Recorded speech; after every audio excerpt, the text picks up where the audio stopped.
આપણે એક જોરદાર જયઘોષ બોલાવીએ. ભારત માતા કે જય જોહાર.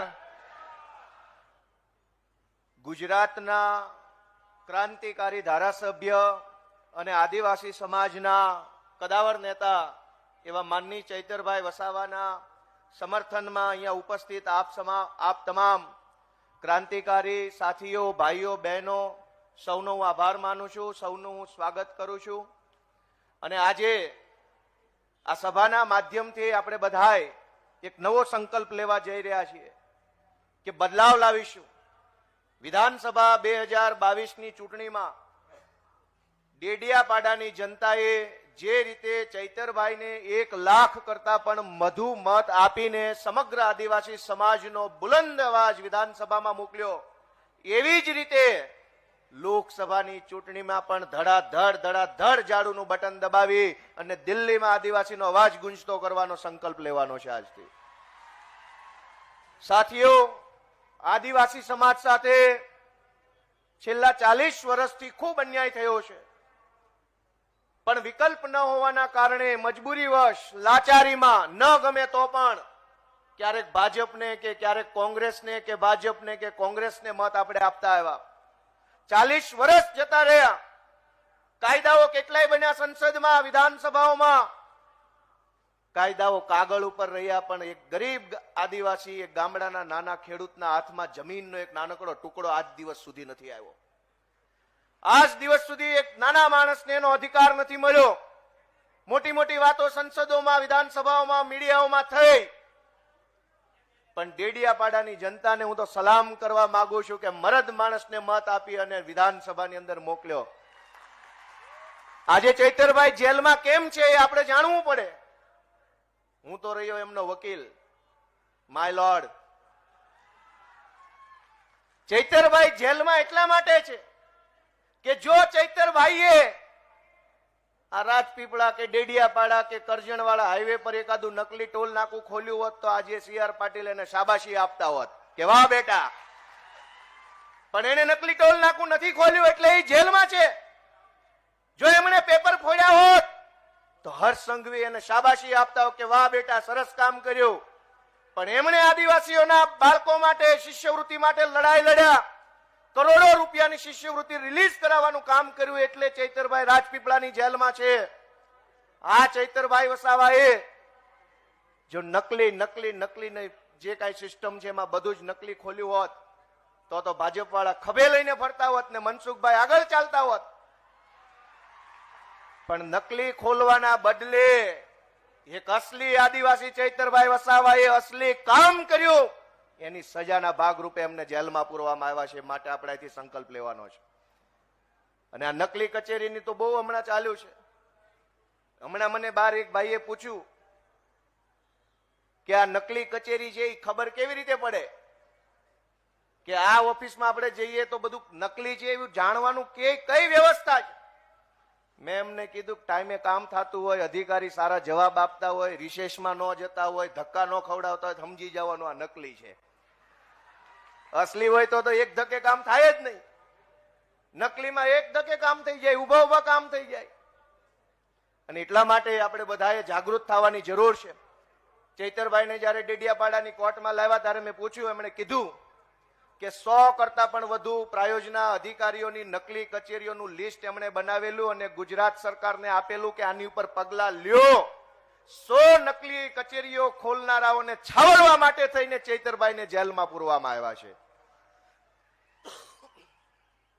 અને મજાની વાત જુઓ, આખી FIR-માં 60,000 રૂપિયા માગ્યાનો આરોપ છે. જે ચૈતરભાઈ વસાવાને 1 લાખ લોકોએ મત આપ્યા હોય અને ગુજરાતની સરકાર 1.5 લાખ પગાર આપતી હોય, એને 60,000 માગ્યા એવો નબળો આરોપ કરીને તમે તમારી જાત છતી કરી છે ભાજપ વાળાઓ. ખોટો તો ખોટો, પણ થોડોક આરોપ એવો મૂકો કે કોઈને માનવામાં સાચો લાગે. 60,000 રૂપિયા શું હોય ભલામણા? કરોડો લોકોનો પ્રેમ જે માણસને મળતો હોય ને એની પાસે રૂપિયાની કોઈ કિંમત ન હોય. પ્રેમ મહત્વનો છે. પણ આજે આદિવાસી સમાજે જે પગલું ભર્યું ક્રાંતિનું, બદલાવનું, ચૈતરભાઈના માધ્યમથી પોતાનો અવાજ વિધાનસભા સુધી પહોંચાડવાનો, એનાથી ભાજપના પેટમાં તેલ રેડાયું, એ પણ નકલી. અસલી તો છે ને, એટલે અસલી તેલ રેડાવાશે નહીં. મનસુખભાઈ હોય કે ભાજપ વાળાના પેટમાં નકલી તેલ રેડાયું કે આ નાની ઉંમરનો આદિવાસી યુવાન કેવી રીતે ધારાસભ્ય બની જાય, કેવી રીતે એટલું બધું બોલે છે. આદિવાસી વિસ્તારોની શાળાઓની અંદર શિક્ષકો નથી, એનો બુલંદ અવાજ ચૈતરભાઈએ ઉઠાવ્યો. આદિવાસી બાળકોને શિષ્યવૃત્તિ નથી મળતી સમયે એનો બુલંદ અવાજ ઉઠાવ્યો. ફ્રી શિપ કાર્ડની જે યોજના છે, વર્ષો સુધી ટલ્લે ચડાવે છે, બાળકો ભણી નથી શકતા સમયે, એ ફ્રી શિપ કાર્ડનો મુદ્દો ચૈતરભાઈએ ઉઠાવ્યો. જ્ઞાન સહાયક નામની યોજના લાવી અને સરકારી શાળાઓને બરબાદ કરવાનું ષડયંત્ર ભાજપે કર્યું. એની સામે એક આખી દાંડી યાત્રા રિવર્સ કાઢી અને સરકારની બેરા કાનની અંદર અવાજ પહોંચાડવાનું કામ ચૈતરભાઈ વસાવાએ કર્યું. એની સજાના ભાગરૂપે રાજપીપળાની જેલમાં પૂરવામાં આવ્યા છે. અને એટલા માટે આપણે સંકલ્પ લેવાનો છે કે એક ચૈતરભાઈને તો જેલમાં પૂરી શકશો, પણ કરોડો ચૈતરભાઈ વસાવાને કોઈ જેલમાં નહીં પૂરી શકો. આ બધા જ ભેગા મળી અને ચૈતરભાઈને લોકસભામાં પહોંચાડશે. સાથીઓ, એક ગંભીર બાબત આપણે સમજવી જોઈએ કે દુનિયાના છેલ્લા 100 વર્ષના ઇતિહાસમાં કોઈ સમાજ, કોઈ જ્ઞાતિ કે કોઈ વ્યવસ્થાએ પ્રગતિ કરી હશે તો એના મુખ્ય 3 કારણ છે. કે કોઈ સમાજે આગળ વધવું હોય તો એની પાસે જમીન જોઈએ, જમીન ન હોય એની પાસે ધંધો જોઈએ, અને ધંધો ન હોય એની પાસે શિક્ષણ જોઈએ. આ 3 માંથી એક વસ્તુ જેની પાસે હોય એ ફટાફટ પ્રગતિ કરે. ગુજરાતનો દાખલો લ્યો કે દેશનો દાખલો લ્યો, જેની પાસે જમીન છે એ સદ્ધર છે, સક્ષમ છે, આગળ છે. જેની પાસે ધંધો છે એ પણ આગળ છે, જે ભણેલો છે એ આગળ છે. નખોદ જાય આ ભાજપ વાળાનું કે આદિવાસી પાસે આજે આઝાદીના આટલા વર્ષ પછી પણ જમીન નથી, ધંધો નથી અને શિક્ષણ પણ પહોંચવા દીધું નથી. નખોદ જાય આવા ભાજપ વાળાનું. એનું કુળનો નાશ થવો જોઈએ. એક જમીનનો ટુકડો માગે 1 એકરનો, અરજી કરો, પેન્ડિંગ પેન્ડિંગ પેન્ડિંગ. ભાજપના CR પાટીલની આગળ પાછળ ફરવા વાળા ફાઇલ મૂકે એટલે બીજા દિવસે મંજૂર થઈ જાય. કરોડો વીઘા, કરોડો એકર જમીન સરકારી આપી દેવામાં આવે. પણ એક આદિવાસી એમ કે 2 એકર ખેડી ખાવા માટે, ઘર ચલાવવા માટે, બાળ બચ્ચાનું પેટ ભરવા માટે આપો. દાવાઓ મંજૂર કરવામાં નથી આવતા.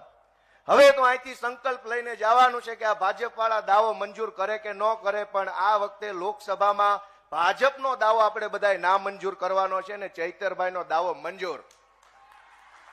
એ શું આપણો દાવો મંજૂર કરવાના? આપણે નક્કી કરશું કે કોણ મંજૂર અને કોણ ના મંજૂર. સાથીઓ, આપણી પાસે મેં કીધું એમ જમીન નથી, ધંધો નથી. એક રસ્તો વધ્યો છે કે જો થોડું ઘણું સારું વ્યવસ્થિત શિક્ષણ મળી જાય તો બીજી પેઢીએ પણ આપણે એક સારું, એક ડિગ્નિટીફુલ લાઈફ આપણે જીવી શકીએ એમ છીએ.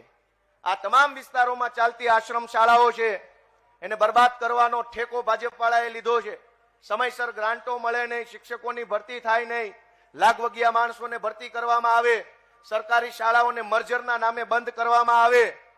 અને આટલું અધૂરું હોય એમ હમણાં જ અહીંયા નસવાડીમાં ઘટના બની. એક બેન સરકારી બસ ન હોવાના કારણે પ્રાઇવેટ ગાડીમાં બેઠી, એમની સાથે જે ઘટના બની એનો તો જાહેરમાં ઉલ્લેખ શું કરવો, છતાંય એકદમ શરમ વગરના માણસો ગુજરાતના ગાંધીનગરમાં બેઠા છે અને ખદેડી અને ચૈતરભાઈ જેવા બાહોશ મરદ માણસોને આપણે દિલ્હી સુધી પહોંચાડવાના છે. સાથી મિત્રો, આદિવાસી સમાજને પેસા કાનૂન અંતર્ગત જે અધિકારો મળવા જોઈએ, આદિવાસી પંચાયતોની જે ગ્રામ પંચાયતો છે એને સ્વાયત્તતા મળવી જોઈએ. બંધારણની અનુસૂચિ 5 અને અનુસૂચિ 6 મુજબ જે આદિવાસી ક્ષેત્રો જાહેર થવા જોઈએ એની અંદર રૂઢિચુસ્ત પ્રણાલિકા પ્રમાણે શાસન થવું જોઈએ.